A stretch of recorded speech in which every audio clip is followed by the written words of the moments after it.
RD coaching classes में आपका स्वागत है। आज हम कक्षा 12वीं अर्धवार्षिक परीक्षा 2025-26 के अर्थशास्त्र के सॉल्यूशन को देखेंगे। तो आप लेक्चर के अंत तक मेरे साथ बने रहे और अगर लेक्चर अच्छा लगता है तो आप मेरे चैनल को लाइक करें, शेयर करें, अधिक से अधिक सब्सक्राइब करें और आपके दोस्तों को शेयर जरूर करें ताकि उनको भी इसका फ़ायदा मिल सके। आपका पहला प्रश्न है, सही विकल्प चुनकर लिखे। जिन वस्तुओं का साथ साथ उपयोग किया जाता है उन्हें कहा जाता है। तो पूरक वस्तुएं, मतलब जिन वस्तुओं का साथ में स्टडी करते हैं उनको पूरक वस्तु कहते हैं। क्यों? जैसे अगर एक स्कूल है, अगर स्टूडेंट है और टीचर है, तो अगर टीचर के बिना स्टूडेंट का महत्व नहीं और स्टूडेंट के बिना टीचर का महत्व नहीं, तो दोनों एक दूसरे के पूरक है कि नहीं है। उसी प्रकार से अगर दिन है तो रात होगी, रात है तो दिन होगा, तो एक दूसरे के पूरक है। तो उसी प्रकार से जिन वस्तुओं का साथ साथ उपयोग किया जाता है उन्हें कहा जाता है पूरक वस्तुएं। जब उत्पादन शून्य होता है तब कुल लागत होती है स्थिर लागत के बराबर, क्योंकि अगर उत्पादन शून्य होता है तो कुल लागत हो ही सकती है ना, तो स्थिर लागत की तो होगी। फिर नेक्स्ट है, एक पूर्ण प्रतिस्पर्धी बाजार में फर्म होती है। तो पूर्ण प्रतिस्पर्धी बाजार में फर्म जो होती है कीमत स्वीकारक होती है, यानी कि मूल्य स्वीकारक होती है। फिर हम कब कहते हैं कि बाजार में किसी वस्तु के लिए अधिक मांग है? तो बाजार पूर्ति मांग से अधिक हो तो कब कहेंगे? जब बाजार पूर्ति मांग से अधिक हो तो। अगला क्वेश्चन है, कोई घरेलू देश अपनी वस्तु विश्व के अन्य देशों के में बेच सकता है, उन्हें कहते हैं, क्या बोला गया है कि कोई घरेलू देश अपनी वस्तुएं विश्व के अन्य देशों में बेच सकता है, उन्हें कहते हैं तो निर्यात। क्या कहेंगे? निर्यात। यदि बाजार कीमत में सकल घरेलू उत्पाद जीडीपी एमपी कितनी हो? 2800 करोड़ रुपए हो तथा मूल्यह्रास 800 करोड़ रुपए हो, तो शुद्ध घरेलू उत्पाद क्या होगा? तो क्या होगा? 2000, कितना होगा? 2000 करोड़ होगा। नेक्स्ट, अब नेक्स्ट प्रश्न, रिक्त स्थान की पूर्ति कीजिए। तो संसाधनों की कमी ही की समस्या को जन्म देती है। तो अर्थशास्त्र है ना, क्योंकि संसाधनों की कमी तो समस्या को जन्म देगी, अर्थशास्त्र की समस्या को। ठीक है, तो संसाधनों की कमी ही आर्थिक समस्या को जन्म देती है। उपभोक्ता की आय जैसे जैसे बढ़ती है निम्न स्तरीय वस्तुओं के लिए मांग सामान्यतः वस्तुएं जाती है ना। उपभोक्ता की आय जैसे जैसे बढ़ती है निम्न स्तरीय वस्तुओं के लिए मांग भी क्या होती है? सामान्य हो जाती है। ये यहाँ पे आपको गलत देगा, यहाँ पे है कि उपभोक्ता की आय जैसे जैसे बढ़ती है निम्न स्तरीय वस्तुओं के लिए मांग जो होती है क्या होती है? घटती है। क्या होगा? घटती जाती है। फिर आता है दीर्घ काल में उत्पादन के सभी साधनों में, ये शायद बहुत गलती कर रखा है आपको मैं, ठीक है। तो आप वापस देखते हैं कि संसाधनों की कमी की ही आर्थिक समस्या को जन्म देती है। फिर उपभोक्ता की आय जैसे जैसे बढ़ती है निम्न स्तरीय वस्तुओं के लिए मांग घटती जाती है। फिर दीर्घ काल में उत्पादन के सभी साधनों, तो यहाँ पे ये परिवर्तन ही नहीं आएगा, परिवर्तन आएगा। क्या आएगा? कि दीर्घ काल में उत्पादन के सभी साधनों में परिवर्तन किया जा सकता है। तो ये यहाँ पे थोड़ा सा आप चेंज कर लीजिए, इसको क्या लिखेंगे? परिवर्तन किया जा सकता है। फिर नेक्स्ट आता है, ऑटोमोबाइल निर्माण के लिए इस्पात की चादर का उपयोग और बर्तन बनाने के लिए तांबे का प्रयोग, ये वस्तु कहलाती है उत्पादन वस्तुएं। फिर उधार दिए गए द्रव्य पर जो ब्याज दिया जाता है उसे ब्याज दर या रेट कहते हैं। उसके बाद यदि एमपीसी का मूल्य 0 है तो गुणक क्या होगा? 1 होगा। ठीक है, अब आता है आपका सत्य असत्य। तो बहुत सी उत्पादन संभावनाओं में से किसी एक का चयन करना ही अर्थव्यवस्था की एक केंद्रीय समस्या है। ठीक है, तो बहुत से उत्पादन संभावनाओं में से किसी एक का चयन करना ही अर्थव्यवस्था की केंद्रीय समस्या है। तो सत्य है। एक रूप उत्पादों का अर्थ है कि प्रत्येक फर्म का उत्पाद समान होता है। तो सत्य है। ऊंची मजदूरी दर पर श्रम की मांग अधिक होती है। असत्य। कोई घरेलू देश जब विश्व के अन्य देशों से वस्तुएं खरीदता है तो उसे निर्यात कहते हैं। असत्य, क्योंकि अगर घरेलू देश से तो निर्यात थोड़ी होगा। मूल्यह्रास व्यय एनएनपी एमपी में सम्मिलित रहता है। असत्य है, क्योंकि एनएनपी एमपी में सम्मिलित नहीं रहता है। फिर औसत बचत प्रवृत्ति, ठीक है, वो होता है एमपीएस में सम्मिलित रहता है, तो एमपीसी में, तो एनएनपी से कोई संबंध नहीं रहता, इसलिए असत्य होगा। औसत बचत प्रवृत्ति एपीएस उपभोग व्यय एवं उसके अनुरूप आय का अनुपात C/V है। तो सत्य है। अब हम बात करते हैं क्वेश्चन नंबर 4 की। सही जोड़ियाँ बनाइए। बाजार अर्थव्यवस्था, तो बाजार व्यवस्था वस्तुओं की मांग एवं आपूर्ति करती है। फिर मांग का नियम, तो वस्तु की कीमत तथा उसकी मांग की मात्रा के बीच में विपरीत संबंध होता है। बाजार जो मांग होती है उसके लिए हम बोलेंगे उपभोक्ताओं की सम्मिलित मांग का जोड़ होती है। केंद्रीय बैंक आरबीआई और व्यावसायिक बैंक एसबीआई कहलाती है। सीमांत बचत प्रवृत्ति एमपीएस होती है और सीमांत उपभोग प्रवृत्ति एमपीसी। तो आप एक बार देख लीजिएगा, ये होगा, ठीक है, पहले का होगा दूसरा, फिर दूसरे का होगा पहला, फिर तीसरे का होगा पांचवा, चौथे का होगा तीसरा, ठीक है, फिर पांचवे का हो इधर है ना, और इधर पांचवे का होगा चौथा, और इधर छठे का होगा सातवां, और सातवें का होगा छठा। ये आपका फुल एंड फाइनल आप मैच कर लीजिएगा। अब यह आता हम इसको भी देख लेते हैं। एक के वाक्य में उत्तर दीजिए। मांग की कीमत लोच का सूत्र। तो ये आपको ये सही जोड़ी समझ में आ गई ना, सही जोड़ी बाजार अर्थव्यवस्था। तो ये पूरा हमने कंप्लीट कर लिया था, आप एक बार देख लीजिएगा इसको। फिर नेक्स्ट है आपका क्वेश्चन नंबर 5 है ना, मांग की कीमत लोच का सूत्र। तो ईडी प्रतिशत मांग में परिवर्तन और प्रतिशत कीमत में परिवर्तन। फिर आय बढ़ने से उपभोक्ता किन वस्तुओं की मांग घटा देता है, तो निम्न स्तरीय वस्तुओं की मांग घटा देता है। उत्पादन की 5 इकाइयों की औसत स्थिर लागत 20 रुपये है तथा औसत परिवर्तनशील लागत 40 रुपये। तो कुल औसत लागत कितनी होगी। तो हमें इसमें खाली फॉर्मूला लगा के इसको सोल्व करना है। तो अगर आप कर पाते हैं तो ठीक है, बना ठीक है। तो आप अगर इसके आंसर की बात करें तो आपको कितना आएगा, ठीक है, 6 रुपये आएगा। कितना आएगा, 6। अब हम देख लेते हैं कि 6 किस प्रकार से आ रहा है। तो आपको मैं एक बार रफली समझा दूँ, सॉरी 6 के साथ देखो, उत्पादन की 5 इकाई की औसत स्थिर लागत 20 रुपये और औसत परिवर्तनशील लागत 40 रुपये। तो कुल औसत लागत कितनी होगी। तो आपको खाली बोला गया है, इसके लिए फॉर्मूला लगता है। ये फॉर्मूला याद होना चाहिए आपको। तो आपको मैं समझा देती हूँ, आप फॉर्मूले के हिसाब से ना, ये तो आप देख लीजिएगा। तो आपके लिए ये फॉर्मूला याद होना चाहिए कि A C is equal to A F C plus A V C. तो यहाँ पे ए एफ सी यानी कि आपको कितना दिया गया है, औसत स्थिर लागत 20 है और औसत परिवर्तनशील लागत कितनी है 40। तो 20 और 40 कितना हो 60। तो इसलिए आपका कितना आ जाएगा, इसमें 60 रुपये आ जाएगा। ठीक है, ये आपका आंसर हो जाएगा। तो आप यहाँ पे क्या लिखेंगे, 60 रुपये। फिर नेक्स्ट आता है वह कौन सा समय जिसमें उत्पादन के सभी साधन परिवर्तित किए जा सकते हैं। तो दीर्घकाल कहलाता है। मोमबत्तियों के 2 डिब्बों की बिक्री से कुल संप्राप्ति 20 रुपये है तथा 3 डिब्बों की बिक्री से कुल संप्राप्ति 30 रुपये। तो इस उत्पादन की सीमा संप्राप्ति ज्ञात कीजिए। तो इधर भी मैं ये भी आपको एक बार समझा देती हूँ। इसके लिए भी आपको फॉर्मूला याद होना चाहिए, ये वाला। ठीक है, अगर आपने लिया तो ये आप याद रख लीजिएगा। कौन सा क्वेश्चन था, क्वेश्चन नंबर 3, 5वें का 3, और ये है आपका 5वां, क्वेश्चन नंबर 5। अब इसमें क्या बोला गया आपको, क्या बोला गया कि मोमबत्तियों के 2 डिब्बों की बिक्री से कुल संपत्ति 20 रुपये है तथा 3 डिब्बों की बिक्री से कुल संपत्ति। तो मोमबत्तियों के 2 डिब्बों की बात करते हैं सबसे पहले। तो इसके लिए पहले फॉर्मूला याद रखें, M R is equal to del T R by del Q. अब आप इसको देखेंगे तो आपको टी आर यानी कि कितना बोला गया, डिब्बों की बिक्री के तो 20 और इधर 30 है ना। तो आपको क्या करना है, 30 में से 20 को माइनस कर देना है। और अब नीचे आपका क्या दे रखा है, क्यू आर यानी कि परिवर्तन। तो कितना हो रहा है, 3 से 2 में परिवर्तन हो रहा।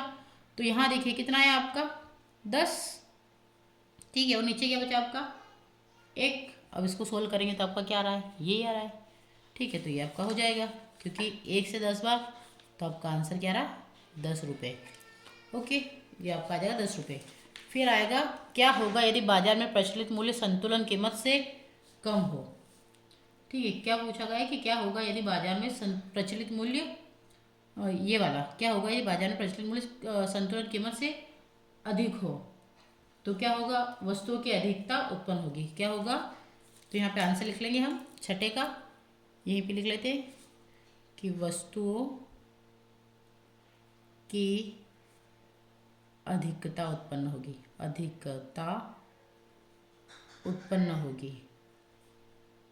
और नेक्स्ट दे रखा है आपको 7वां, क्या होगा यदि बाजार में प्रचलित मूल्य संतुलन कीमत से कम हो। अगर कीमत से कम हो तो क्या होगा, तो वस्तुओं की कमी महसूस होगी। क्या होगा, वस्तुओं की कमी होगी। ठीक है, अब हम बात करते हैं क्वेश्चन नंबर 6 की। आपको क्वेश्चन नंबर 6 क्या दिया गया है कि गणनावाचक उपयोगिता विश्लेषण क्या है। गणनावाचक उपयोगिता विश्लेषण क्या है, तो हम इसकी बात करते हैं। क्या होता है गणनावाचक उपयोगिता। तो आपका मैं आपको हर बार आंसर बताते जाऊँगी तो आप करते जाएं। ये वाला आपका आंसर है इसका। क्या है? उपयोगिता। उपयोगिता के गणनावाचक विश्लेषण का अर्थ। तो उपयोगिता के गणनावाचक है ना, क्या आंसर इसका? उपयोगिता के गणनावाचक माप से अभिप्राय है इकाइयों जैसे 2, 4, 6 तथा 8 के रूप में उपयोगिता का माप या अभिव्यक्ति। इस माप की यह मान्यता है कि किसी भी मात्रा की भांति उपयोगिता को भी अभिव्यक्त किया जा सकता है अथवा उपयोगिता का मात्रात्मक माप संभव है। तो ये आपका इसका आंसर हो जाएगा। फिर नेक्स्ट क्वेश्चन है, क्रमवाचक उपयोगिता विश्लेषण क्या है? क्रमवाचक उपयोगिता विश्लेषण क्या होता है? तो इसका आंसर भी देख लेते हैं हम। उपयोगिता के क्रमवाचक विश्लेषण का अर्थ। तो उपयोगिता के क्रमवाचक या श्रेणीबद्ध माप से अभिप्राय है क्रम जैसे उच्च या निम्न के रूप में उपयोगिता है ना, निम्न के रूप में उपयोगिता का माप या अभिव्यक्ति। इसमें विभिन्न स्थितियों में या विभिन्न वस्तुओं एवं सेवाओं के मध्य उपयोगिता की तुलना की जाती है। तो आप ये इसमें लिख सकते हैं।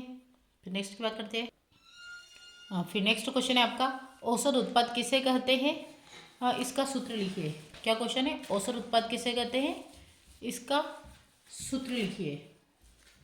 तो इसको भी देख लेते हैं। औसत उत्पाद, ये औसत उत्पाद है आपका, है ना, ये क्वेश्चन है आपका।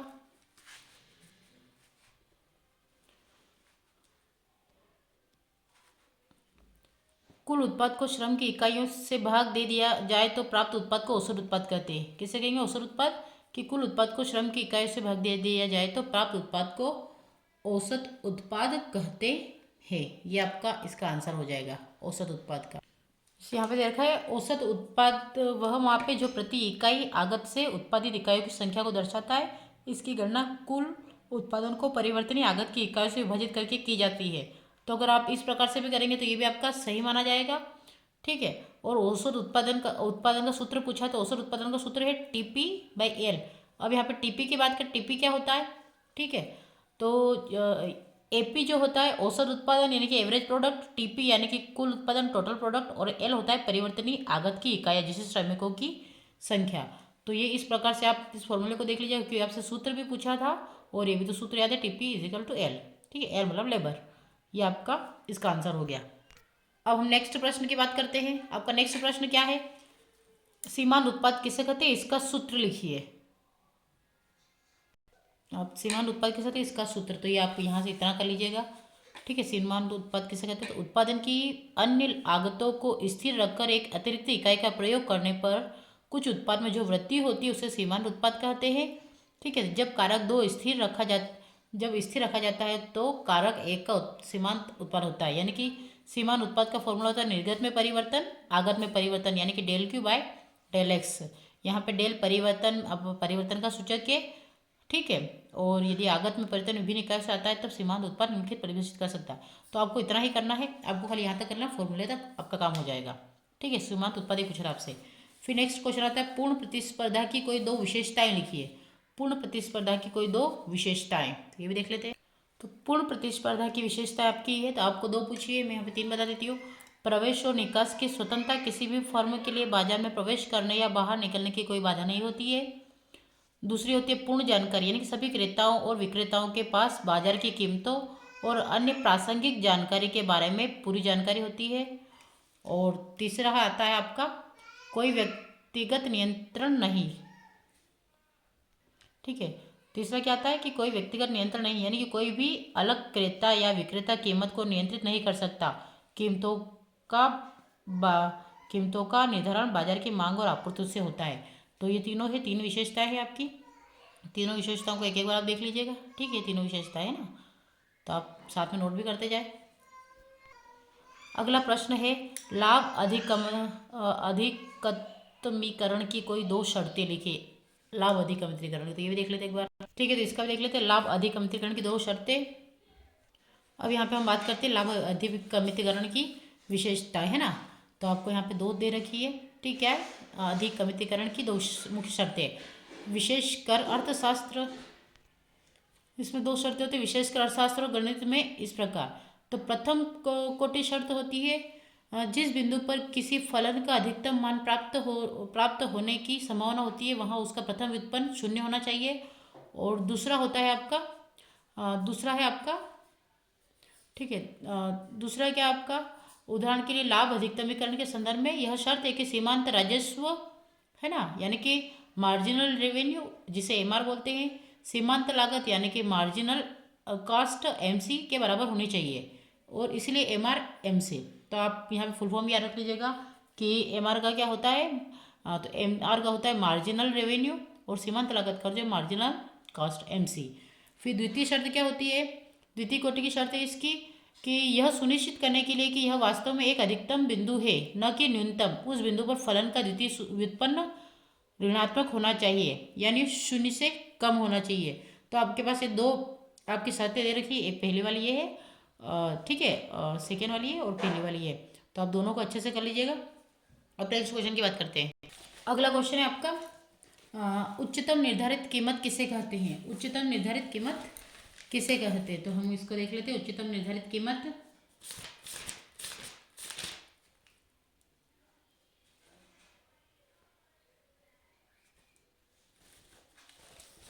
ये आपका आंसर ये वाला आ जाएगा।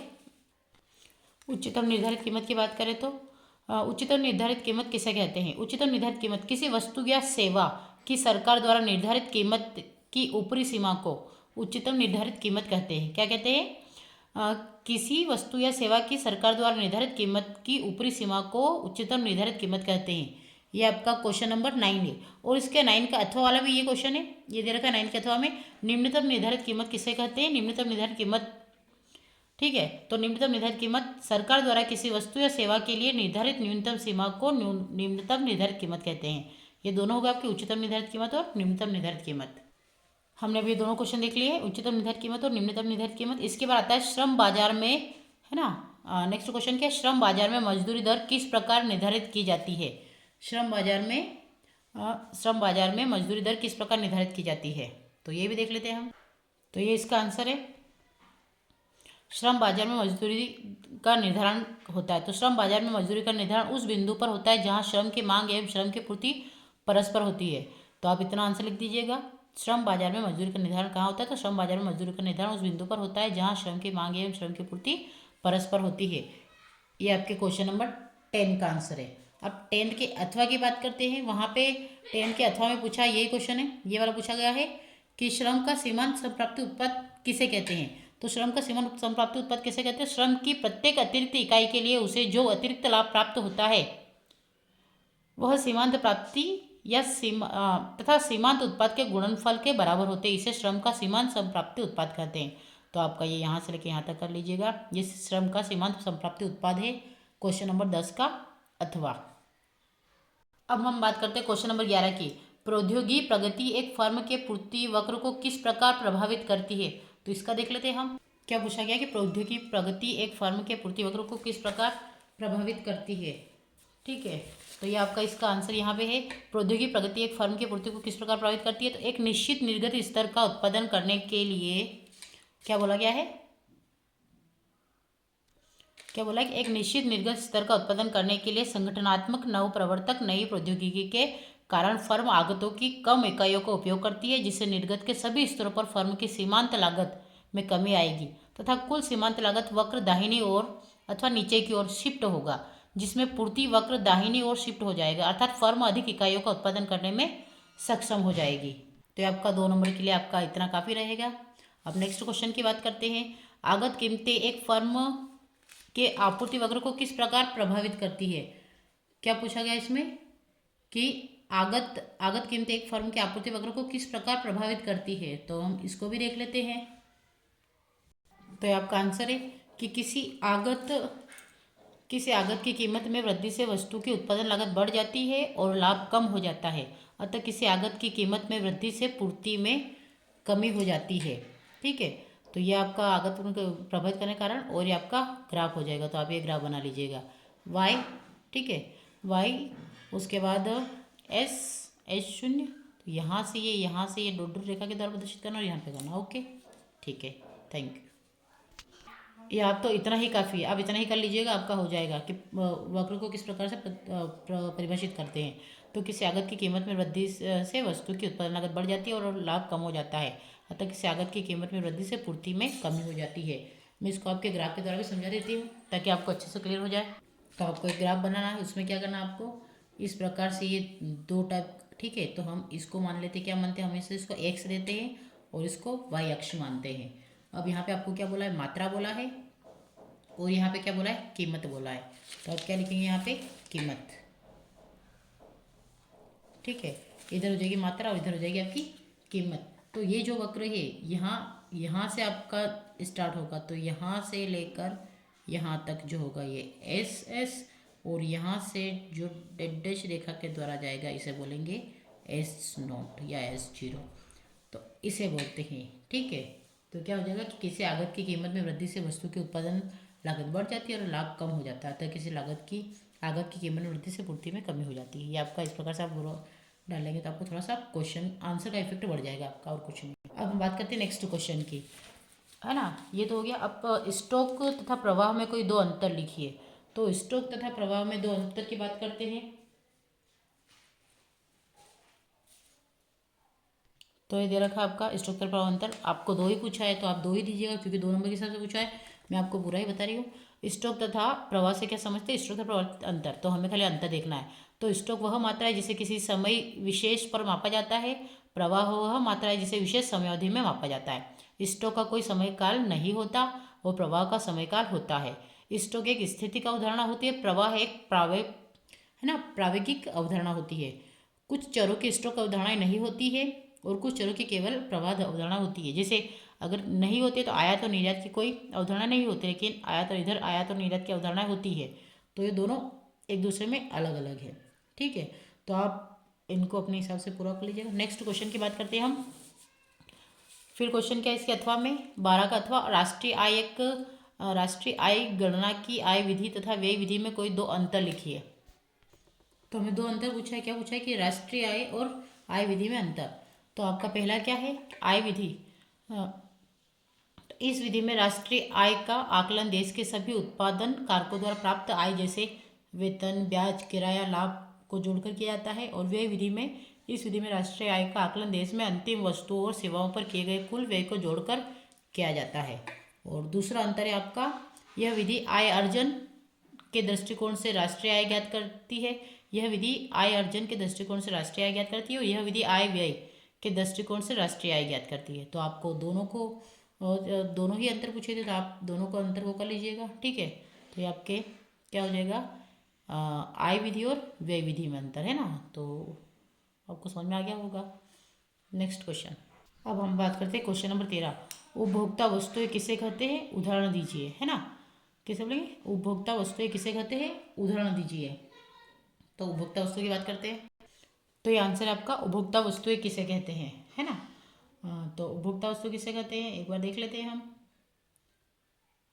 तो किसे कहते हैं उपभोक्ता वस्तु की, मानवीय आवश्यकताओं की संतुष्टि के लिए प्रत्यक्ष रूप से उपभोग करने की प्रक्रिया में संलग्न वस्तुएं ही उपभोक्ता वस्तुएं कहलाती है। उदाहरण के लिए दूध, सब्जी, गेहूँ, चावल का उपभोग आदि उपभोग है ना, यानी कि मानवीय आवश्यकता की पूर्ति, यानी कि हमें खाने के लिए, पीने के लिए, रहने के लिए, हर चीज़, मतलब तो वो हमारा उपभोग की चीज़ हो गई। तो उपभोक्ता वस्तु किसे कहते हैं, मानवीय आवश्यकता के संतुष्टि के लिए प्रत्यक्ष रूप से उपयोग करने की प्रक्रिया में वस्तुएं ही उपभोक्ता वस्तु कहलाती है। उदाहरण के लिए दूध, सब्जी, गेहूँ, चावल का उपभोग आदि, ये उपभोग की वस्तुएं हो गई। अब नेक्स्ट क्वेश्चन है आपका, पूंजीगत वस्तुएं किसे कहते हैं, उदाहरण के द्वारा समझाइए। पूंजीगत वस्तुएं, तो इसके लिए हम देख लेते हैं, ये वाला आपका क्वेश्चन दे रखा है। पूंजीगत वस्तुओं से आप क्या समझते हैं ना। तो उत्पादन की प्रक्रिया में ऐसी स्थिर परिसंपत्तियां जिनका बार बार प्रयोग होता है पूंजीगत वस्तुएं कहलाती हैं, जिन्हें टिकाऊ उपभोग उत्पादक वस्तुओं के नाम से भी जाना जाता है। प्लांट एवं मशीनरी पूंजीगत वस्तुएं हैं जिनका प्रयोग उत्पादन में बार बार किया जाता है।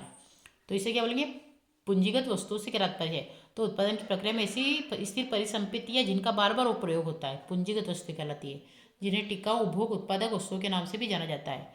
प्लांट एवं मशीनरी पूंजीगत वस्तुएं जिनका प्रयोग उत्पादन में बारंबार किया जाता है। शायद कैमरा उल्टा हो गया था तो कोई दिक्कत नहीं उसमें। तो आप थोड़ा सा उल्टा सीधा करके देख लीजिएगा। नेक्स्ट क्वेश्चन की बात करते हैं, है ना। आपका हो गया था पूंजीगत वस्तु किसका, उदाहरण दीजिए। तो अब हम बात करते हैं उपभोग फलन किसे कहते हैं, तो इसका सूत्र लिखिए। उपभोग फलन की बात करते हैं। उपभोग फलन किसे कहते हैं, इसका सूत्र लिखिए। तो वह फलन जो आय तथा उपभोग व्यय के बीच संबंध को बताता है उपभोग फलन कहलाता है। उपभोग फलन किसे कहते हैं, तो वह फलन जो आय अथवा उपभोग व्यय के बीच संबंध को बताता है उपभोग फलन कहलाता है। उपभोग फलन का सूत्र है C=F(y). यहाँ जहाँ C उपभोग व्यय, F बराबर फलन और Y बराबर आय, ठीक है, दिखाया गया है। तो उपभोग फलन किसे कहते हैं, इसका सूत्र लिखिए। ये आपका सूत्र हो गया। समग्र मांग किसे कहते हैं, इसके अवयव को लिखिए। तो समग्र मांग की बात करते हैं और इसके अवयव कौन कौन से होते हैं, तो हम 3 नंबर के हिसाब से इसकी बात करेंगे, है ना। तो अब यहाँ पे आपको सिर्फ 2 नंबर से ही पूछा है, तो हम 2 नंबर के हिसाब से ही इसका आंसर देखेंगे। समग्र मांग क्या है, प्रमुख अवयव लिखे। तो समग्र मांग से आशय सामूहिक मांग से तात्पर्य उस राशि से होता है जो उत्पादक रोजगार के एक निश्चित स्तर पर उत्पादित वस्तुओं की बिक्री से प्राप्त होने की आशा करते हैं। सामूहिक मांग से तात्पर्य है उस राशि से जो उत्पादक रोजगार के एक निश्चित स्तर पर उत्पादित वस्तुओं की बिक्री से प्राप्त होने की आशा करते हैं। अब इसके घटक की बात करते हैं। तो समग्र मांग के प्रमुख अवयव, उपभोग व्यय, एक देश के सभी परिवारों के द्वारा अपने निजी उपभोग पर जो कुछ खर्च किया जाता है उसे उस देश का निजी उपभोग व्यय कहा जाता है। चूंकि व्यय ही वस्तुओं की मांग को जन्म देता है, अतः निजी उपभोग व्यय की उस देश की निजी उपभोग मांग बन जाती है। उपभोग दर प्रमुख रूप से लोगों की आय अथवा उपभोग प्रवृत्ति उपभोग फलन पर निर्भर होती है। फिर आता है निजी विनियोग व्यय। किसी विनियोग की व्यय से तात्पर्य निजी विनियोगकर्ताओं के द्वारा की जाने वाली पूंजीगत वस्तुओं की मांग से है। किन्स ने विनियोग का अर्थ वास्तविक विनियोग से लगाया। अर्थशास्त्र में वास्तविक विनियोग का अर्थ है वास्तविक पूंजीगत वस्तुओं की मात्रा में वृद्धि से, जैसे मशीन, औजार, कल पुर्जे, कारखानों की बिल्डिंग आदि से है। फिर आता है सरकारी व्यय। तो आप देख लीजिएगा, ये सरकारी व्यय फिर शुद्ध निर्यात, तो ये इस टाइप से, तो आपको खाली 2 नंबर के साथ लिखना था, तो आप सेट कर लीजिएगा। फिर नेक्स्ट प्रश्न है गुणक किसे कहते हैं, ठीक है। नेक्स्ट प्रश्न क्या है, गुणक किसे कहते हैं। तो गुणक को देख लेते हैं हम कि गुणक क्या होता है। विनियोग में परिवर्तन के परिणाम स्वरूप आय में होने वाले परिवर्तन के बीच परिणात्मक संबंध को गुणक कहते हैं। विनियोग में परिवर्तन के परिणाम स्वरूप आय में होने वाले परिवर्तन के बीच परिमाणात्मक संबंध को गुणक कहते हैं। नेक्स्ट प्रश्न है पूर्ण रोजगार किसे कहते हैं। तो पूर्ण रोजगार किसे कहते हैं, इसके बारे में देखते हैं हम। पूर्ण रोजगार संतुलन किसे कहते हैं। तो वह स्थिति जिसके अंतर्गत समस्त व्यक्तियों को उनकी पारिश्रमिक दर पर रोजगार उपलब्ध होता है उसे पूर्ण रोजगार संतुलन कहते हैं, ठीक है। वह स्थिति जिसके अंतर्गत समस्त व्यक्तियों को उनकी पारिश्रमिक दर पर रोजगार उपलब्ध होता है उसे पूर्ण रोजगार संतुलन कहते हैं। फिर अगला प्रश्न है अर्थव्यवस्था की 3 केंद्रीय समस्याओं का वर्णन कीजिए। अर्थव्यवस्थाओं की 3 केंद्रीय समस्याओं का वर्णन, तो ये भी देख लेते हैं।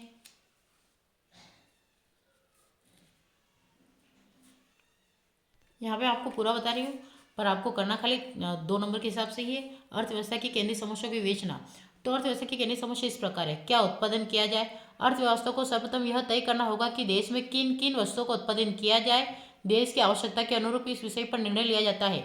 यदि देश की तकनीकी दशाएं उत्कृष्ट है तो पूंजीगत वस्तुओं का उत्पादन विपरीत होने पर उपभोक्ता वस्तुओं का उत्पादन किया जा सकता है। कितनी मात्रा में उत्पादन किया जाए, तो प्रत्येक अर्थव्यवस्था को यह निर्धारित करना पड़ता है कि वह एक ही प्रकार की वस्तुओं का उत्पादन करे या दूसरे प्रकार की वस्तुओं का भी उत्पादन करे। यदि अर्थव्यवस्था एक ही प्रकार की वस्तुओं का उत्पादन करती है तो दूसरी वस्तु की कमी दिखाई देने लगेगी।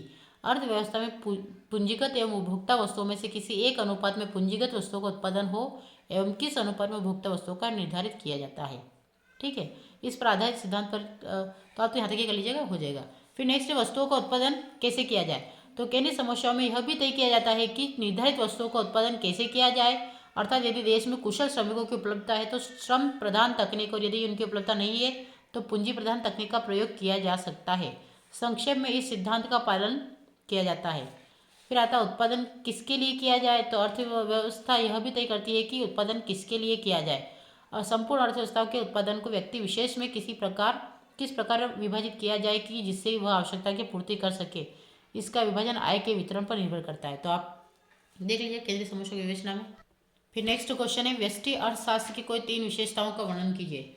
व्यष्टि अर्थशास्त्र की 3 विशेषताओं का वर्णन, तो इसमें भी आप सिर्फ विशेषताएं देख लीजिएगा क्योंकि ये 3 नंबर के हिसाब से पूछा है। तो व्यष्टि अर्थशास्त्र की विशेषताएं। व्यष्टि अर्थशास्त्र की इनकी विशेषताएं, व्यक्ति की इकाइयों का अध्ययन। व्यष्टि अर्थशास्त्र में व्यक्ति की इकाइयों का ही अध्ययन किया जाता है। व्यष्टि अर्थशास्त्र व्यक्ति का आय, व्यक्ति उत्पादन, व्यक्ति उपभोग आदि की व्याख्या करने में सहायता करता है। यह प्रणाली अपना संबंध समूह से न रखकर इकाइयों से रखती है। इस प्रकार व्यष्टि अर्थशास्त्र व्यक्ति समस्या का अध्ययन करते हुए समस्त अर्थव्यवस्था के विश्लेषण में सहायता प्रदान करता है। दूसरा आता है सूक्ष्म चरों का अध्ययन। सूक्ष्म अर्थशास्त्र की दूसरी विशेषता के रूप में छोटे छोटे चरों का अध्ययन करती है। इसके चरों का प्रभाव इतना कम है कि इसके परिवर्तनों का प्रभाव संपूर्ण अर्थव्यवस्था पर नहीं पड़ता। उदाहरण के लिए एक उपभोक्ता अपने उपभोग, एक उत्पादक अपने उत्पादन से संपूर्ण अर्थव्यवस्था की मांग पूर्ति को प्रभावित नहीं कर सकता। फिर तीसरा है व्यक्तिगत मूल्य का निर्धारण। व्यष्टि अर्थशास्त्र को कीमत सिद्धांत अथवा मूल्य सिद्धांत के नाम से भी जाना जाता है। इसके अंतर्गत वस्तु की मांग एवं पूर्ति की घटनाओं का अध्ययन किया जाता है। ये आप देख लीजिएगा। तो मैंने इसके भी 3 बता दिए है। अब नेक्स्ट क्वेश्चन है ना, सीमांत उपयोगिता अथवा कुल उपयोगिता के बीच संबंध को तालिका तथा चित्र द्वारा स्पष्ट कीजिए। तो एक बार इसको भी देख लीजिए आप।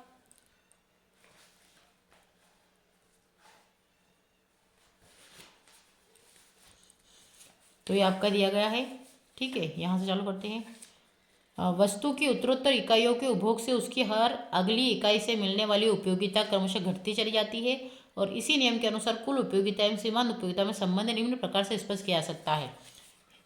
फिर आता है कि जब कुल उपयोगिता घटती दर से बढ़ती है तो सीमांत उपयोगिता घटती है, किंतु वह धनात्मक रहती है। जब कुल उपयोगिता अधिकतम होती है तो सीमांत उपयोगिता शून्य होती है और जब कुल उपयोगिता घटने लगती है तो सीमांत उपयोगिता ऋणात्मक हो जाती है। तो इसी प्रक्रम में आपको एक टेबल दे रखी है, इसे निम्न तालिका के माध्यम से स्पष्ट कर सकते हैं। संतरे की मात्रा मतलब 1 है तो सीमांत उपयोगिता 8 है और कुल उपयोगिता भी 8 हुई। वैसे अगर तो डबल, ठीक है, यहाँ से सीमांत उपयोगिता बोला है कि अगर आपके पास 2 हुई तो सीमांत उपयोगिता 6 हुई और कुल उपयोगिता 14। फिर ये 3 हुई तो ये 4, 4 से ये 18 हो गई, ठीक है। मतलब कि बढ़ रहा है, देखो 8, 6, 14, 14 और 4 18, 18 और 2 20, 20 और फिर ये क्योंकि शून्य तो भी यही हुआ और उसमें फिर -3 तो -3 मतलब कि 17। तो इस प्रकार से आपको ये कवर करना है, ठीक है।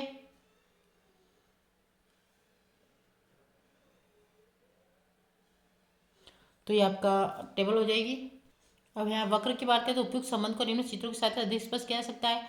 तो ये आपको तालिका चित्र बना रखी है, जैसे कुल उपयोगिता दे रखा है और ये सीमांत उपयोगिता दे रखी है। तो दोनों को आपको इस प्रकार से दिखाया गया है। यहाँ पे एक्स एक्सएल और वाई एक्सएल हो जाएगा। तो यहाँ पे 0 तो यहाँ से मात्रा थी जब बढ़ी और वापस ग्रोस में आई, फिर यहाँ से देखो तो ये साथ साथ में ही बढ़ रहा है, ठीक है। तो हम मान सकते हैं तालिका चित्र से स्पष्ट है कि प्रथम चित्र में बिंदु ए तक टीयू घटती है पर बढ़ रहा है, यानी टीयू घट रही है ना, क्योंकि यहाँ से यहाँ तक गई, यहाँ से फिर वापस नीचे उतरने लगा। अतः एमयू घट रहा है, किंतु धनात्मक है। बिंदु ए पर टीयू अधिकतम है एवं इसके समांतर बिंदु बी पर एमयू शून्य है। तो बिंदु ए के बाद टीयू घटने लगती है और एमयू ऋणात्मक हो जाती है। तो ये आप इसमें देख लीजिएगा और तो इन दोनों को कॉम्बिनेशन करके देख लीजिएगा। तो ये कुल उपयोगिता और ये सीमांत उपयोगिता, ये आंसर हो जाएगा। अब हम बात करते हैं क्वेश्चन नंबर 17 के अथवा की अनधिमान वक्रों की विशेषताएं चित्र द्वारा स्पष्ट कीजिए। क्या है? अनधिमान वक्रों की विशेषताएं चित्र द्वारा स्पष्ट कीजिए। तो ये भी देख लेते हैं। यहाँ पे आपको अनधिमान वक्रों की विशेषता देखिए। तो अनधिमान वक्रों की प्रमुख विशेषता लिखी दे। अनधिमान वक्र ऊपर से लेकर नीचे तक दाएं तरफ गिरते हैं। जैसे उदासीन वक्र, अनधिमान वक्र की आकृति मांग वक्र से मिलती जुलती होती है और उदासीनता वक्र या अनधिमान वक्र की ऐसी आकृति का कारण जो जो उपभोक्ता एक वस्तु की मात्रा में वृद्धि करता है क्यों तो उसको दूसरी वस्तु की इकाई में कमी करनी पड़ती है, क्योंकि समान संतुष्टि प्राप्त करने के लिए आवश्यक है। जैसे इस प्रकार से उदासीन वक्र क्षेत्र नहीं होता है, ठीक है, सीधा ही जा रहा है। फिर अनधिमान वक्र का स्वरूप पूर्ति वक्र के समान होता है। तो यदि कुछ समय के लिए यह मान लिया जाए कि उदासीनता वक्र अनधिमान वक्र स्वरूप पूर्ति वक्र के समान है, तो हम देखेंगे कि यह स्थिति उदासीनता वक्र संबंधी शर्त को पूरा नहीं करती है। अर्थात ABC तीनों बिंदुओं से हमको समान संतुष्टि प्राप्त न होकर अधिक संतुष्टि प्राप्त होती है। अनधिमान वक्र क्षैतिज नहीं हो सकते। तो उदासीन वक्र कभी भी एक्स अक्षांश के समांतर नहीं हो सकते, क्योंकि ऐसा होने पर इसके भिन्न भिन्न संयोगों से भिन्न भिन्न उपयोगिता प्राप्त मांग वक्र के समान ऊपर से नीचे की ओर गिरते हुए होंगे। अनधिमान एक वक्र लंबवत नहीं हो सकते। तो ये भी देख लीजिएगा। अनधिमान वक्र मान्यता के आधार पर इसके सभी बिंदुओं पर से हमको समान संतुष्टि प्राप्त होती है, परंतु लंबवत अनधिमान रेखा पर ऐसा दिखाई नहीं देता। ABC तीनों बिंदु से हमको भिन्न भिन्न उपयोगिता प्राप्त होती है। अतः अनधिमान वक्र लंबवत कभी नहीं होते। फिर अनधिमान वक्र एक दूसरे को नहीं काटते। तो उदासीनता वक्र कभी भी एक दूसरे को नहीं काटते, क्योंकि ऐसा होने पर हम दोनों वक्रों से समान संतुष्टि प्राप्त नहीं होती। तो ये आ गया। अब हम बात करते हैं नेक्स्ट क्वेश्चन 18वें क्वेश्चन की। का 18वां प्रश्न है, मौद्रिक और वास्तविक सकल घरेलू उत्पाद की अवधारणाओं को समझाइए। मौद्रिक और वास्तविक सकल घरेलू उत्पाद की अवधारणाओं को समझाइए। तो ये आपका आंसर है इस क्वेश्चन नंबर 18 का कि मौद्रिक या सांकेतिक सकल घरेलू उत्पाद वह है जो किसी देश में एक वर्ष के दौरान उत्पादित सभी वस्तुओं और सेवाओं के वर्तमान बाजार मूल्यों पर मापा जाता है। इसमें मूल्य स्तर, महंगाई का प्रभाव शामिल होता है। ठीक है। तो वास्तविक सकल घरेलू उत्पाद वह है जो उन्हीं वस्तुओं और सेवाओं के उत्पादन को आधार वर्ष के स्थिर मूल्यों पर मापता है। इसमें मूल्य परिवर्तन का प्रभाव हटा दिया जाता है। तो ये आ जाएगा आपका, ठीक है, मौद्रिक और वास्तविक सकल घरेलू उत्पाद की अवधारणा। अगर अंतर की बात करें तो दोनों में अंतर है आपका ये वाला, इतना देख लीजिएगा आप, है ना। मौद्रिक जीडीपी उत्पादन और कीमत दोनों में परिवर्तन दर्शाती है, जबकि वास्तविक जीडीपी केवल उत्पादन में वास्तविक वृद्धि को दर्शाती है। अब हम बात करते हैं नेक्स्ट क्वेश्चन 18 के अथवे की। अब 18 का अथवा का प्रश्न देखते हैं कि राष्ट्रीय प्रयोज्य आय तथा निजी आय की अवधारणा को समझाइए। तो हम यहाँ पे भी राष्ट्रीय प्रयोज्य आय तथा निजी आय की अवधारणा को समझाइए, है ना। तो राष्ट्रीय प्रयोज्य आय वह आय है जो किसी देश के नागरिकों के पास व्यय और बचत के लिए उपलब्ध होती है। यह राष्ट्रीय आय में विदेश से प्राप्त शुद्ध चालू अंतरण जैसे सहायता, उपहार आदि को जोड़कर प्राप्त की जाती है। और इसके सूत्र की बात करें तो राष्ट्रीय प्रयोज्य आय बराबर राष्ट्रीय आय प्लस, ठीक है, प्लस विदेश से प्राप्त शुद्ध आय। तो राष्ट्रीय प्रयोज्य आय बराबर राष्ट्रीय आय प्लस विदेश से प्राप्त शुद्ध चालू अंतरण। फिर आता है निजी आय। तो निजी आय क्या होता है? तो निजी आय वह कुल आय है जो निजी व्यक्तियों और निजी उद्यमों को प्राप्त होती है। इसमें सरकार द्वारा दिए गए अनुदान, ब्याज, पेंशन तथा लाभांश आदि भी शामिल होते हैं, लेकिन सरकारी उपक्रमों की आय को घटाया जाता है। सूत्र की बात करें तो आपका है निजी आय बराबर राष्ट्रीय आय माइनस सरकारी उपक्रमों की आय प्लस सरकार से प्राप्त अंतरण भुगतान। ये आपका 18वें का अथवा हो जाएगा। अब हम बात करते हैं क्वेश्चन नंबर 19 की। अर्थव्यवस्था में व्यावसायिक बैंक की मुद्रा का निर्माण करते हैं, स्पष्ट कीजिए। अर्थव्यवस्था में व्यावसायिक बैंक की मुद्रा का निर्माण करते हैं, स्पष्ट कीजिए। अब आपका क्वेश्चन है अर्थव्यवस्था में वाणिज्यिक, यानी कि क्वेश्चन नंबर 19 वाला है। अर्थव्यवस्था में वाणिज्यिक बैंकों की मुद्रा निर्माण की प्रक्रिया स्पष्ट कीजिए। तो वाणिज्यिक बैंक अर्थव्यवस्था में ऋण देने की प्रक्रिया के माध्यम से मुद्रा का सृजन करते हैं। जब बैंक, यानी सृजन मतलब कि निर्माण करते हैं, तो जब बैंक लोगों से जमा स्वीकार करते हैं तो उसका केवल एक भाग नगद आरक्षित के रूप में रखते हैं और बाकी राशि ऋण के रूप में दूसरों को दे देते हैं। तो ऋण देने वाला व्यक्ति उस राशि को खर्च करता है जो फिर किसी अन्य व्यक्ति के खाते में जमा हो जाती है। इस प्रकार एक ही जमा राशि कई बार ऋण और जमा के रूप में उपयोग होती रहती है, जिससे अर्थव्यवस्था में कुल मुद्रा की मात्रा, ठीक है, क्या आएगा कि वाणिज्यिक बैंक अर्थव्यवस्था में ऋण देने की प्रक्रिया के माध्यम से मुद्रा का सृजन करते हैं और जब बैंक लोगों से जमा स्वीकार करते हैं तो उसका केवल एक भाग नगद आरक्षित के रूप में रखते हैं और बाकी राशि ऋण के रूप में दूसरों को दे देते हैं। तो ऋण देने वाला व्यक्ति उस राशि को खर्च करता है जो फिर किसी अन्य व्यक्ति के खाते में जमा हो जाती है। इस प्रकार एक ही जमा राशि कई बार ऋण और जमा के रूप में उपयोग होती रहती है, जिससे अर्थव्यवस्था में कुल मुद्रा की मात्रा बढ़ जाती है। उदाहरण, यदि नगद आरक्षित अनुपात 10% है और प्रारंभिक जमा 1000 है तो बैंक 900 का ऋण दे सकते हैं जो आगे फिर जमा बन जाता है। इस प्रकार कुल मुद्रा 10,000 तक बन सकती है। नेक्स्ट प्रश्न है आपका, भारतीय रिजर्व बैंक है ना, भारतीय रिजर्व बैंक की किस भूमिका को अंतिम ऋणदाता कहा जाता है, स्पष्ट कीजिए। अब यहाँ पे आपको दिया गया भारतीय रिजर्व बैंक की किस भूमिका को अंतिम ऋणदाता कहा जाता है। तो भारतीय रिजर्व बैंक अंतिम ऋणदाता के रूप में, भारतीय रिजर्व बैंक एकमात्र संस्था है जो करेंसी निर्गमित कर सकती है। जब अधिक साख सृजन के लिए व्यावसायिक बैंकों को अधिक कोषों की आवश्यकता होती है, वे इन कोषों को प्राप्त करने के लिए बाजार अथवा केंद्रीय बैंक के पास जाते हैं। केंद्रीय बैंक विभिन्न उपकरणों के द्वारा उनको कोष प्रदान करती है और आरबीआई हर समय बैंकों को कोष प्रदान करने के लिए तैयार रहने की भूमिका को अंतिम ऋण ऋणदाता प्रदान करते हैं। तो ये आपका, ठीक है, ये क्वेश्चन नंबर 19 हो गया आपका। तो आप इतना लिख देंगे, 3 नंबर के लिए काफ़ी होगा, है ना। ये हो गया अंतिम। अब अगर मांग का नियम क्या है, तालिका चित्र द्वारा स्पष्ट कीजिए। तो मांग के नियम को भी एक बार हम देख लेते हैं कि मांग का नियम क्या होता है।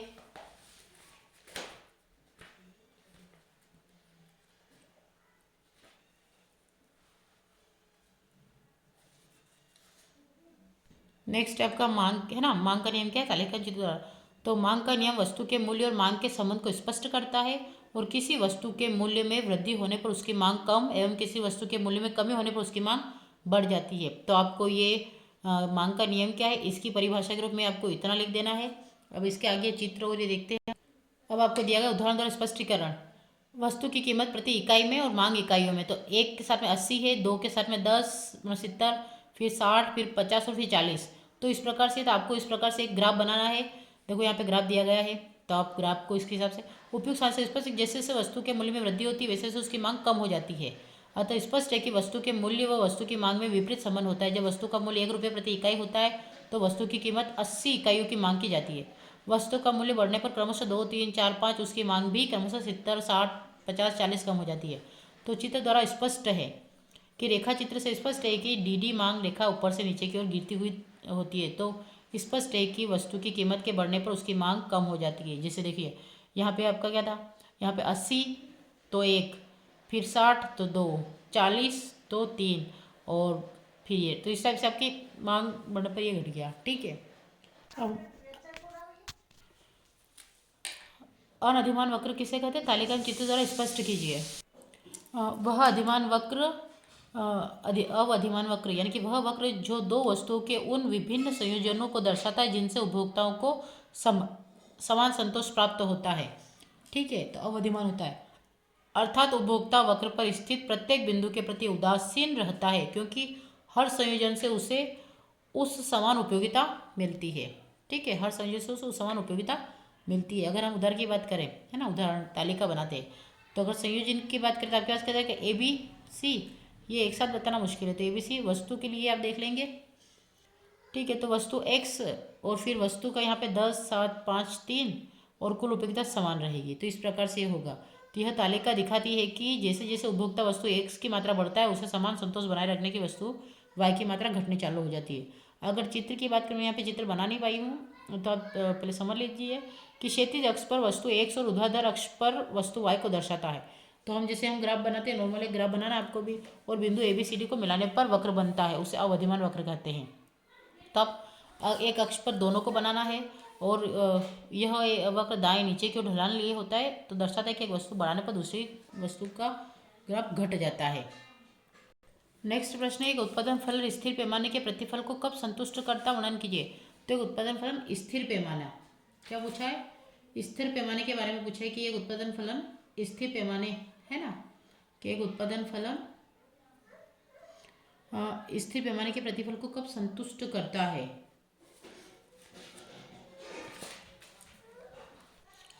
तो ये हो जाएगा पैमाने के स्थिर प्रतिफलन किसी उद्योग या फर्म में जिस अनुपात में उत्पादन के साधनों की वृद्धि की जाती है ना।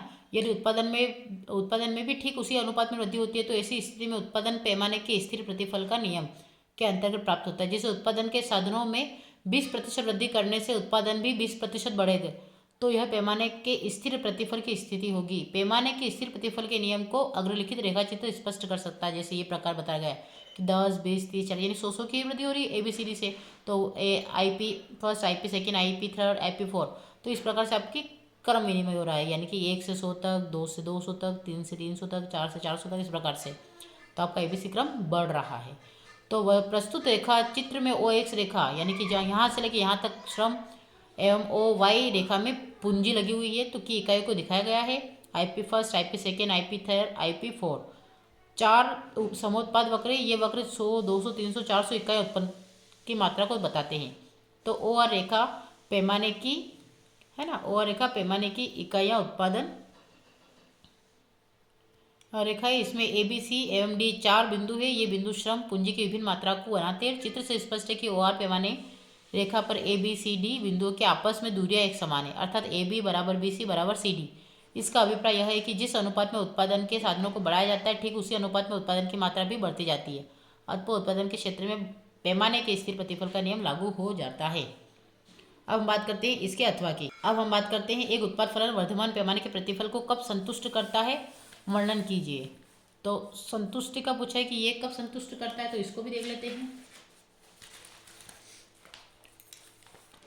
तो आपका इसमें यह आ जाएगा कि पैमाने के बढ़ते हुए प्रतिफल का नियम यानी कि संतुष्ट करने का नियम, है ना। इसको हम बढ़ता हुआ भी बोल सकते हैं, संतुष्टि का नियम भी बोल सकते हैं। तो ये पैमाने के बढ़ते प्रतिफल के नियम का अर्थ है कि जिस अनुपात में उत्पादन के साधनों में वृद्धि की जाती है उसकी तुलना में उत्पादन अधिक अनुपात में बढ़ता है। उदाहरण के लिए यदि उत्पादन, है ना, यदि उत्पादन के साधनों में 20% की वृद्धि किए जाने पर उत्पादन में 25% की वृद्धि हो तो यह पैमाने के बढ़ते हुए प्रतिफल की स्थिति कहलाएगा।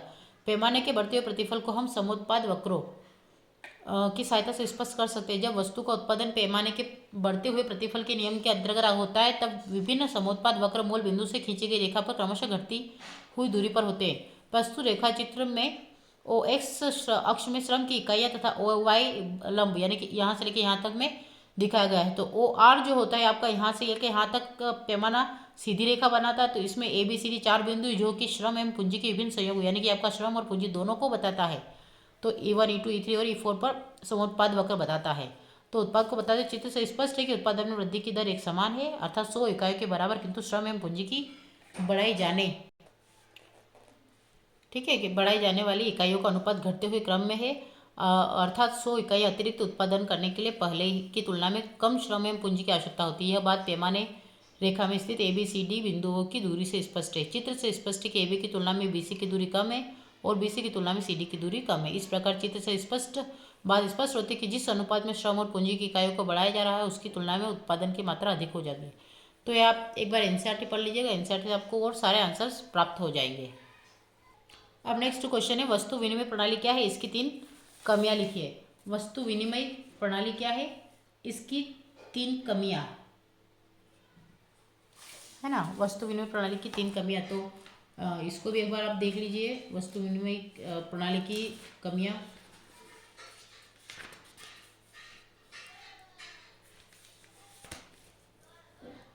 वस्तु विनिमय प्रणाली की 3 कमियां। तो आप विनिमय का माध्यम, तो मुद्रा को सामान्यतः स्वीकृति का विशेष गुण प्राप्त होता है। इसके कारण यह क्रय शक्ति के रूप में बिना किसी व्यवधान या बाधा के उपयोग में लाई जाती है। मौद्रिक विनिमय में मुद्रा से बेहतर विनिमय का कोई माध्यम नहीं है। वस्तु विनिमय की दोहरे संयोग की समस्या को मुद्रा ने हल कर दिया। फिर मूल्य का मापक, मुद्रा को मूल्य का सबसे बेहतर मापक माना गया है। मुद्रा एक लेखा इकाई के रूप में मूल्य को मापने का कार्य सरलतापूर्वक कर लेती है। प्रत्येक वस्तु को उसकी लेखा इकाई जैसे मीटर, किलो, दूरी आदि में मापा जा सकता है। यह कार्य मुद्रा द्वारा संपन्न किया जाता है। वस्तु विनिमय की समस्या को मुद्रा ने हल कर दिया। फिर मूल्य का मानक, मुद्रा को मूल्य के मानक इकाई का भी गुण प्राप्त होता है। मुद्रा की क्रय शक्ति के आधार पर चूंकि मुद्रा का एक मानक स्तर होता है, अतः स्थगित भुगतानों के मानक इकाई के रूप में मुद्रा यह कार्य आसानी से संपन्न कर लेती है। यद्यपि मुद्रा के मूल्य में भी उतार चढ़ाव होते हैं, परंतु फिर भी उसकी क्रय शक्ति को इस मानक स्तर पर प्राप्त होता है, जिससे न तो देनदार को हानि होती है और न ही लेनदार को। मूल्य का भंडार, मूल्य का भंडार मुद्रा में संचय की क्षमता का गुण विद्यमान होता है। इससे मूल्य का संचय आसानी के साथ किया जा सकता है। इसका महत्वपूर्ण कारण यह है कि मुद्रा में क्रय शक्ति अन्य वस्तुओं की अपेक्षा प्रबल होती है। तो आप यहाँ तक कर लीजिएगा, आपका काफ़ी होगा। अब हम बात करते हैं मुद्रा के प्रमुख कार्य क्या है। मुद्रा किस प्रकार वस्तु विनिमय प्रणाली की कमी को दूर करती थी, हमारा ये पूरा हो गया है। और वस्तु विनिमय प्रणाली की कमियां हैं, तो ये भी आप देख लीजिए। हम दोनों ही क्वेश्चन देख चुके हैं वैसे तो, ठीक है। ये आपका था वस्तु विनिमय। तो इसके हमने अभी 19 का अथवा देखा, अब हम 19 का देख लेते हैं वस्तु विनिमय क्या है। तो जो भी देखा था वो क्या था, 19 का अथवा था। अब हम 19वां क्वेश्चन कर रहे हैं, वस्तु विनिमय क्या है, इसकी प्रमुख कठिनाइयाँ। तो जब प्रत्यक्ष एक वस्तु का दूसरी वस्तु के लिए आदान प्रदान किया जाता है, तो इसे वस्तु विनिमय कहा जाता है। वस्तु विनिमय वह प्रणाली है जिसमें वस्तु के बदले वस्तु का लेन देन किया जाता है। वस्तु विनिमय प्रणाली की प्रमुख विशेषता निम्न है। आवश्यकता के दोहरे संयोग का अभाव। वस्तु विनिमय की पहली शर्त यह है कि लेन देन की वस्तु का दोहरा संयोग होना चाहिए।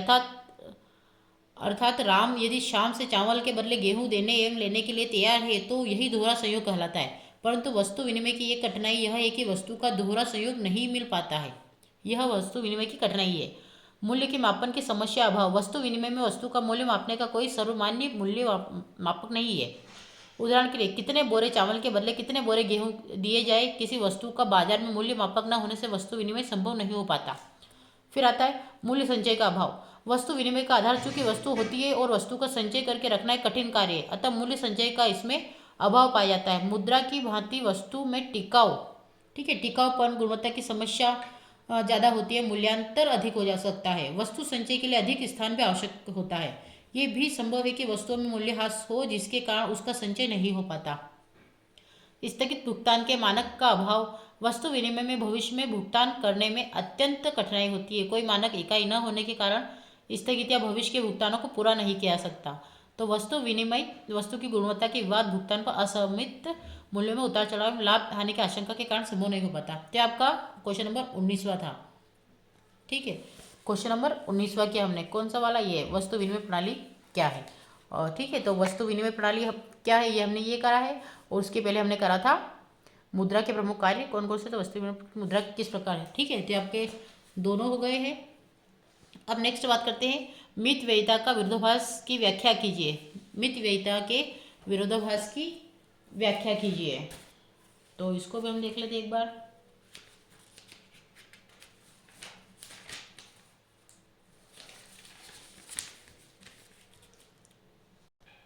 ये क्वेश्चन है, मित व्ययिता के विरोधाभास की व्याख्या। तो मित व्ययिता का विरोधाभास किन्स द्वारा किया गया एक आर्थिक सिद्धांत है।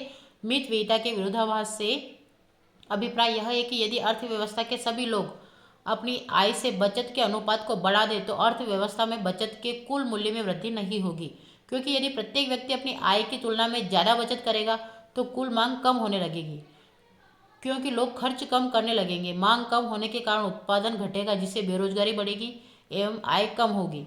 इसके कारण अर्थव्यवस्था की कुल बचत कम हो जाएगी। इसीलिए मित व्ययिता में विरोधाभास रहता है। अतः मित व्ययिता एक बड़े स्तर पर लाभप्रद नहीं होती। इसलिए मित व्ययिता में के विरोधाभास की व्याख्या कीजिए। तो ये आपका आप पूरा आंसर इस प्रकार से आप सेव करके लिख सकते हैं। ठीक है, अब हम बात करते हैं नेक्स्ट प्रश्न की। अब आपका लास्ट प्रश्न है 4 नंबर के लिए, प्रत्याशित निवेश और, है ना, आपका लास्ट क्वेश्चन है, प्रत्याशित निवेश और यथार्थ निवेश की व्याख्या कीजिए। तो ये भी देख लीजिए आप। अब हम देखते हैं प्रत्याशित निवेश और मूल निवेश की व्याख्या। तो प्रत्याशित निवेश, हाँ, प्रत्याशित निवेश वह निवेश है जिसे उद्यमी भविष्य की अपेक्षाओं के आधार पर करने की योजना बनाते हैं। यह निवेश लाभ की आशा, ब्याज दर, मांग और आर्थिक स्थिति जैसे कारकों पर निर्भर करता है, अर्थात यह योजनाबद्ध होता है। इसके उदाहरण की बात करें, यदि कोई उद्योगपति अनुमान लगाता है कि भविष्य में किसी वस्तु की मांग घटेगी तो उसी के अनुसार नई मशीनें लगाने का निर्णय लेता है, यही प्रत्याशित निवेश कहलाता है। और अगर यथार्थ यानी कि वास्तविक निवेश की बात करें, यथार्थ या वास्तविक निवेश वह है जो वास्तव में अर्थव्यवस्था में किया जाता है। यह प्रत्याशित निवेश के साथ साथ अनियोजित या आकस्मिक निवेश को भी शामिल करता है, जैसे बिना योजना के माल का भंडारण बढ़ जाना। अब सूत्र की बात करें तो वास्तविक निवेश बराबर प्रत्याशित निवेश प्लस अनियोजित निवेश। ये आपका 4 नंबर के लिए आंसर हो गया है। तो आई होप आपको लेक्चर अच्छा लगा होगा। ये आपका पूरा का पूरा पेपर अर्थशास्त्र का सोल्व हो गया है, कक्षा 12वीं का, अर्धवार्षिक का। आई होप आपको लेक्चर अच्छा लगा होगा। अगर अच्छा लगा है तो मेरे चैनल को लाइक करें, शेयर करें, अधिक से अधिक सब्सक्राइब करें, ताकि आपके दोस्तों को भी इसका पुरजोर फ़ायदा हो सके। और दूसरा, लेक्चर के बीच में कुछ प्रॉब्लम आई थी जिसकी वजह से शायद कैमरा उल्टा हो गया है, मैंने इतना ध्यान नहीं रखा, तो उसके लिए मैं क्षमा प्रार्थी हूँ। तो भी आप थोड़ा सा एडजस्ट करके देख लीजिएगा। Thank you for watching.